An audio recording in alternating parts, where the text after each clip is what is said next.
নমস্কাৰ বন্ধুসকল আৰচি লখিমপুৰ এই ইউটিউব চেনেলটোৰ অন্য এটা ভিডিঅ'লৈ আপোনালোক সকলোকে স্বাগতম জনাইছো বন্ধুসকল আজি ভিডিঅ'ৰ বিষয় হৈছে যিসকল ছাত্ৰ-ছাত্ৰীয়ে 2025 বৰ্ষত হাইস্কুল শিক্ষান্ত পৰীক্ষাত উত্তীৰ্ণ হ'ল তেওঁলোকে এইচএছ ফাৰ্ষ্ট ইয়েৰ এডমিশন অৰ্থাৎ নামভৰ্তি কৰিবৰ কাৰণে তেওঁলোকে কি কৰিব লাগিব কেনেকৈ নামভৰ্তি কৰিব সেই সম্পৰ্কত মই আলোচনা কৰিম উচ্চতৰ মাধ্যমিকৰ প্ৰথম বৰ্ষত 2025-26 শিক্ষাবৰ্ষত ছাত্ৰ-ছাত্ৰীসকলে এডমিশন কৰিবৰ কাৰণে অসম ষ্টেট স্কুল এডুকেশ্যন বোৰ্ডৰ অফিচিয়েল পেজত কি আহিছিলে এখন নটিফিকেশ্যন আহিছিলে তাত উল্লেখ আছে যে এইচএছ ফাৰ্ষ্ট ইয়েৰ এডমিশন কৰিবৰ কাৰণে ছাত্ৰ-ছাত্ৰীসকলে অনলাইনৰ জৰিয়তে কি কৰিব পাৰিব আবেদন কৰিব পাৰিব ইতিমধ্যে অনলাইন প্ৰক্ৰিয়া 17 তাৰিখৰ পৰা আৰম্ভ হৈছে অৰ্থাৎ আজিৰ পৰা আৰম্ভ হৈছে আৰু এই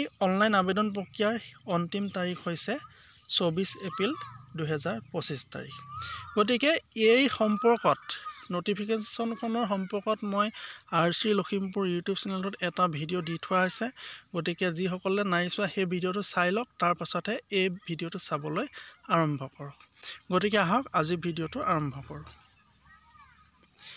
যে এইচএছ ফাৰ্ষ্ট ইয়েৰ ছাত্ৰ-ছাত্ৰীসকলে এডমিশন ল'বৰ কাৰণে দৰ্পণ পোৰ্টেলত অনলাইনৰ জৰিয়তে আবেদন কৰিব লাগিব তাৰ কাৰণে ছাত্ৰ-ছাত্ৰীসকলে কি কৰিব যিকোনো এটা মোবাইলৰ ব্ৰাউজাৰত যাব মই ক্ৰম ব্ৰাউজাৰত গৈছো এই মোবাইলৰ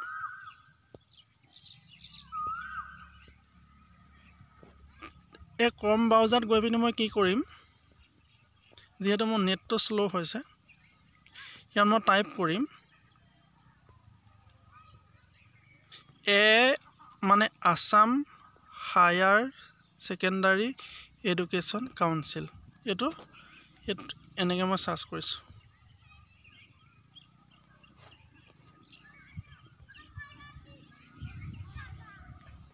নেট স্লো হৈছে আৰু তাৰ আগতে মই কি কৰি লৈছো ডেস্কটপ সাইট কৰি ল'ব লাগিব এই ইয়াটো হোঁ সাইডে চুকত যিটো ডট ডট দেখিছে তাত মই ক্লিক কৰিলো তাৰ পাছত মই কি কৰিম ডেস্কটপ সাইট এনেকৈ কৰি ললে কি হ'ব অনলাইন কৰিবলৈ সুবিধা হ'ব কম্পিউটাৰৰ দৰে হৈ যায় সেইকাৰণে ডেস্কটপ সাইট কৰি ললো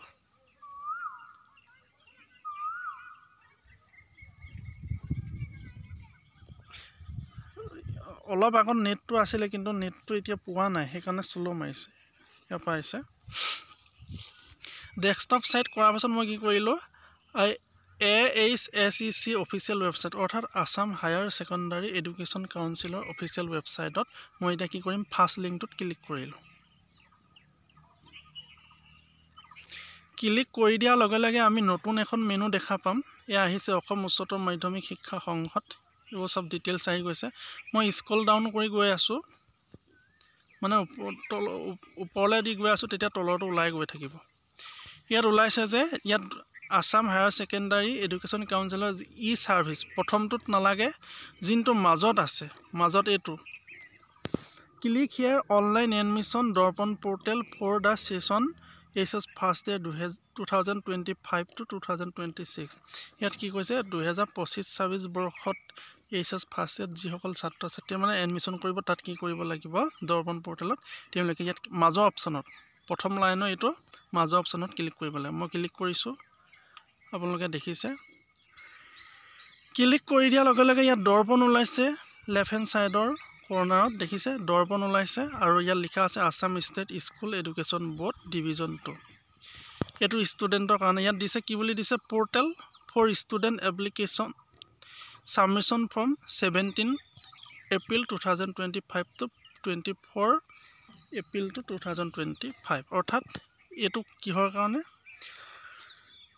এপ্লিকেশন সাবমিট আবেদন পত্ৰসমূহ দাখিল কৰিবৰ কাৰণে 17 তাৰিখৰ পৰা 24 তাৰিখলৈকে অৰ্থাৎ 25 এপ্ৰিল 2025 লৈকে কি কৰিছে 24 এপ্ৰিল 2025 লৈকে ইয়াত লিংকটো খুলি দিছে দৰ্পণ পোৰ্টেলটো for institution to update their profile and new institution registration এটো এখিনি দৰকাৰ নাই 2 নম্বৰটো দৰকাৰ নাই মানে দৰ্পণ পোৰ্টেলটোত ছাত্ৰ-ছাত্ৰীসকলে এডমিশন কৰিব পাৰিব 17 তাৰিখৰ পৰা 24 তাৰিখলৈকে মই হেতু পঢ়িছো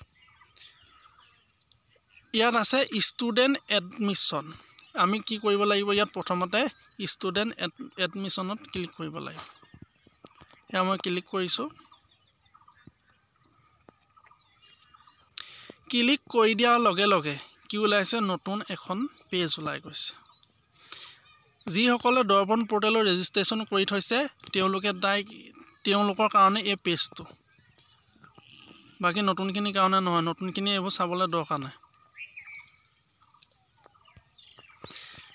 এইখিনি দৰকাৰী নাই। ইয়াত দিছে ডোণ্ট হেভ একাউণ্ট। যাৰ দৰ্পণ পৰ্টেলত এতিয়ালৈকে একাউণ্ট নাই তেওঁলোকৰ কাৰণে এইটো অপশ্যন। ক্লিক হিয়াৰ, য'ত ব্লুকৈ ওলাইছে ক্লিক হিয়াৰ, তাত আমাৰ ছাত্ৰ ছাত্ৰীসকলে যিসকল নতুন, পুৰণাখিনিৰ কাৰণে কোৱা নাই, নতুনখিনিৰ কাৰণে কৈছোঁ, নতুনখিনিয়ে কি কৰিব, ইয়াত ক্লিক কৰি দিব লাগিব। ক্লিক কৰি দিয়াৰ লগে লগে ইয়াৰ ছাত্ৰ ছাত্ৰীসকল তোমালোকৰ বাবে ইয়াৰ HS ফাৰ্ষ্ট ইয়াৰত এডমিশ্যন লোৱাৰ যিটো সম্পূৰ্ণ প্ৰচেছ দৰ্পণ পৰ্টেলত, সেইখিনি মই শিকাই আছোঁ। মন দি চাবা, পাৰিলে নিজে কৰিবা, যদি নোৱাৰা ওচৰৰ CSC ওচৰলৈ যাবা। Assam state school education board division 2 student registration form. ছাত্ৰ ছাত্ৰীসকলৰ ইয়াৰ কি বুলি কৈছে, ৰেজিষ্ট্ৰেশ্যন ফৰ্ম বুলি কৈছে। তেওঁলোকে প্ৰথমতে কি কৰিব লাগিব, তেওঁলোকে প্ৰথমতে চিলেক্ট বৰ্ডখন চিলেক্ট কৰিব লাগিব, মানে কোনখন বৰ্ডৰ পৰা পাছ কৰিছে সেইখিনি চিলেক্ট কৰিব লাগিব। Assam state school education board, সেইটো বৰ্ডখন চিলেক্ট কৰিব লাগিব। 2 নম্বৰতে select class 10 exam passing year. ছাত্ৰ ছাত্ৰীসকলে কোন বছৰত মেট্ৰিক পাছ কৰিছে সেইটো লিখিব লাগিব। ইয়াত যোনটো ৰেড কালাৰ ষ্টাৰ মাৰ্ক দিছে সেইটো ফিল আপ কৰিব লাগিব। 3 নম্বৰত আহিলে name of class 10 examination. Class 10ৰ কি পৰীক্ষা দিছিলে, মানে HSLC দিছিলে, CBS দিছে, যোনে যিটো দিছে সেইটো দিব লাগিব। 4 নম্বৰত কি দিব লাগিব,